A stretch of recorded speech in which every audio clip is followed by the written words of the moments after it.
1 अक्टूबर 2026 से बदलेंगे नियम। बैंकों को मिली अलग ब्याज दर तय करने की मंजूरी। जी हां, रिजर्व बैंक ऑफ इंडिया यानी कि आरबीआई ने बैंकों को बल्क टर्म डिपॉजिट पर अलग अलग ब्याज दरें तय करने की मंजूरी दे दी है। आरबीआई के इस नए फैसले के तहत बल्क डिपॉजिट की कीमत अब लिक्विडिटी कवरेज रेशियो यानी कि एलसीआर फ्रेमवर्क के आधार पर तय की जाएगी। ये नया नियम 1 अक्टूबर 2026 से पूरे देश में लागू होने जा रहा है। इस नीतिगत बदलाव का सीधा असर बड़े कॉर्पोरेट और संस्थागत जमाकर्ताओं पर देखने को मिलेगा। बैंकिंग सिस्टम में रिस्क मैनेजमेंट को मजबूत करने के लिए यह कदम उठाया गया है।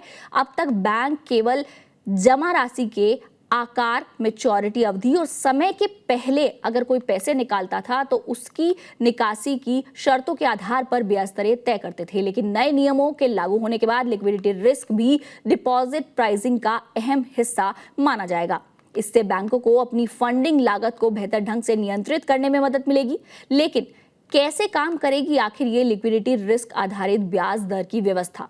बैंकिंग क्षेत्र में लिक्विडिटी कवरेज रेशियो यानी कि एलसीआर एक ऐसा पैमाना है जो ये सुनिश्चित करता है कि बैंकों के पास आपात स्थिति से निपटने के लिए पर्याप्त कैश या लिक्विड एसेट्स मौजूद हैं या फिर नहीं।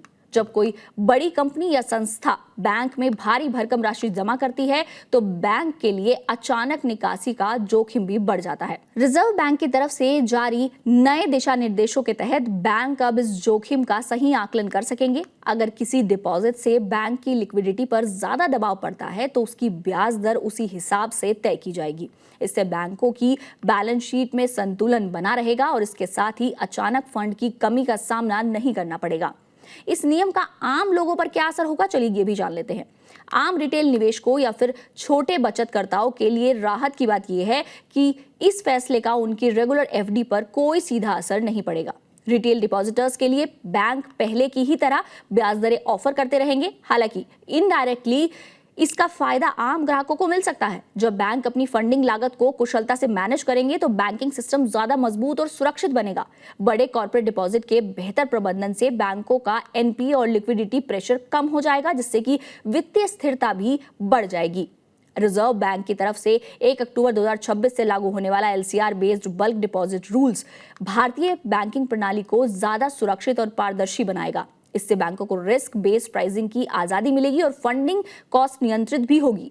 आम रिटेल निवेशकों की एफडी पर इसका कोई नकारात्मक असर तो बिल्कुल नहीं होगा।